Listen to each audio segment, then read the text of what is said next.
underwater underfloor heating consists of a series of tubes, such as this, which is durable and tough, that would run through the floor. This can be embedded in the floor itself or laid directly over an existing floor, for example in a renovation project. Warm water then flows through the tube, which emits an even heat into the room. Underfloor heating provides the heat in the room through a radiant heat, so coming from the floor upwards, providing a very comfortable heat and uniform heat. With radiators, it tends to heat by a more convective form, and this can create drafts within the room. Warm water underfloor heating is compatible with most heat sources, such as gas, oil, LPG boilers, and also heat pumps.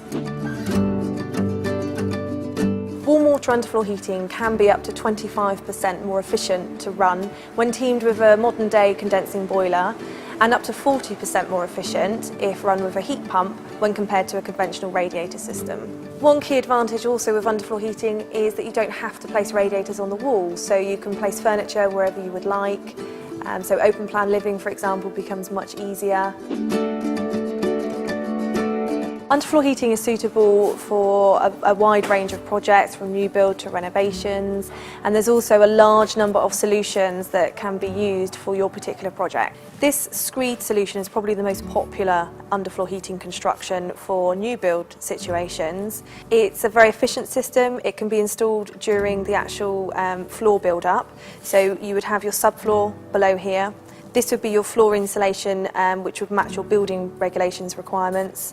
You then have a clip track, which New Heat supplies, which just push fits into that insulation layer, and the tube fits into the clip track. And then this is just a standard sand and cement screed, typically about 65mm, that would go over the top of the tubing itself, and then your chosen floor finish could go straight over the top of that. This is our floating floor solution. It's a dry system, so no screed involved at all with this one. Ideal for timber frame houses, but also in a situation where you can tolerate the build-up. Essentially, this is a 25mm polystyrene layer that has a diffuser plate set into it. Then the tubing sits into the diffuser plate, and then over the top you would need a structural base, so something such as a chipboard layer first, and then your floor finish would be floated over the top of that. This is our unique patented clipper plate solution. This is ideally used for upper floors between the joists. It's particularly good in a timber frame construction whereby the upper floor deck would need to go down during the actual build process. So what you can do with this, it can be installed actually from below and fitted to the underside of the floor deck. Equally, it can actually go over joists, so you could have a joist, for example, positioned in the middle, and then the clipper plate would hang over that. It's got the lips, as you can see, on either side, making the installation very straightforward. You just clip the tubing in, and then the tube itself would just drop through from bay to bay as it went along. This is our Low Pro 10 solution, part of our Low Pro range, which is ideally suited for the retrofit renovation market. As you can see, the total build-up is only 15mm. So this is a gypsum board that would sit directly on top of your existing floor. So for example, an existing solid floor. You would lay this 15mm board over the top.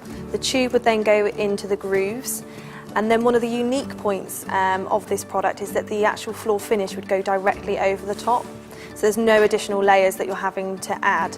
So the total build-up is 15mm plus your floor finish. This is the Low Pro Max solution. This particular solution is ideal for retrofit renovation projects. It's designed to go straight over the top of the existing floor. It has to go on a structural floor, so obviously your existing concrete floor, for example. You'd lay the castellated panel here. The underfloor heating tube sits within the panel, and then a self-levelling screed compound would go over the top. Typically the overall depth would be about 22mm plus your floor finish, and this solution is ideal because it's compatible with engineered flooring, carpet and tiling as well. Underfloor heating is suitable to be used with a wide range of floor coverings such as Antico and Carndine, right through to tiles, engineered wood and carpet. A bespoke system design is important as it's a design that will be unique to your property. It will involve detailed heat loss calculations on a room by room basis, also taking into account the different floor coverings that you'll have in each individual room. And part of the design will provide you with a CAD, which actually gives you a complete tube layout This is really vital to ensure sort of guaranteed performance of your system, and a good bespoke design will give you a tailored solution for your property. Zoning the underfloor heating system is quite important, and it will give you that flexibility and control that you will require in your living spaces and bedrooms. A zone can consist of a large open plan area, for example, and can be split down into 2 areas, so you can control the different areas at different times and sort of on to different temperature settings. Equally, a zone could consist of 2 smaller rooms, for example. Different underfloor heating systems will have different response times depending on the floor construction that you have chosen. Response times being how quickly the desired temperature is achieved within the room. So for example, with a screed floor, the screed itself becomes a thermal store, so it retains the heat. So you would control this in a way of really using setback facility. So rather than turning the system off completely, you'd set the thermostat back so it's ticking over at quite an even pace. The retrofit low pro underfloor heating solutions have a much quicker response time from an on-off situation. So with this in mind, you can control these in a similar way that you would with a more conventional radiator system. There are a wide variety of thermostat options to control your underfloor heating system.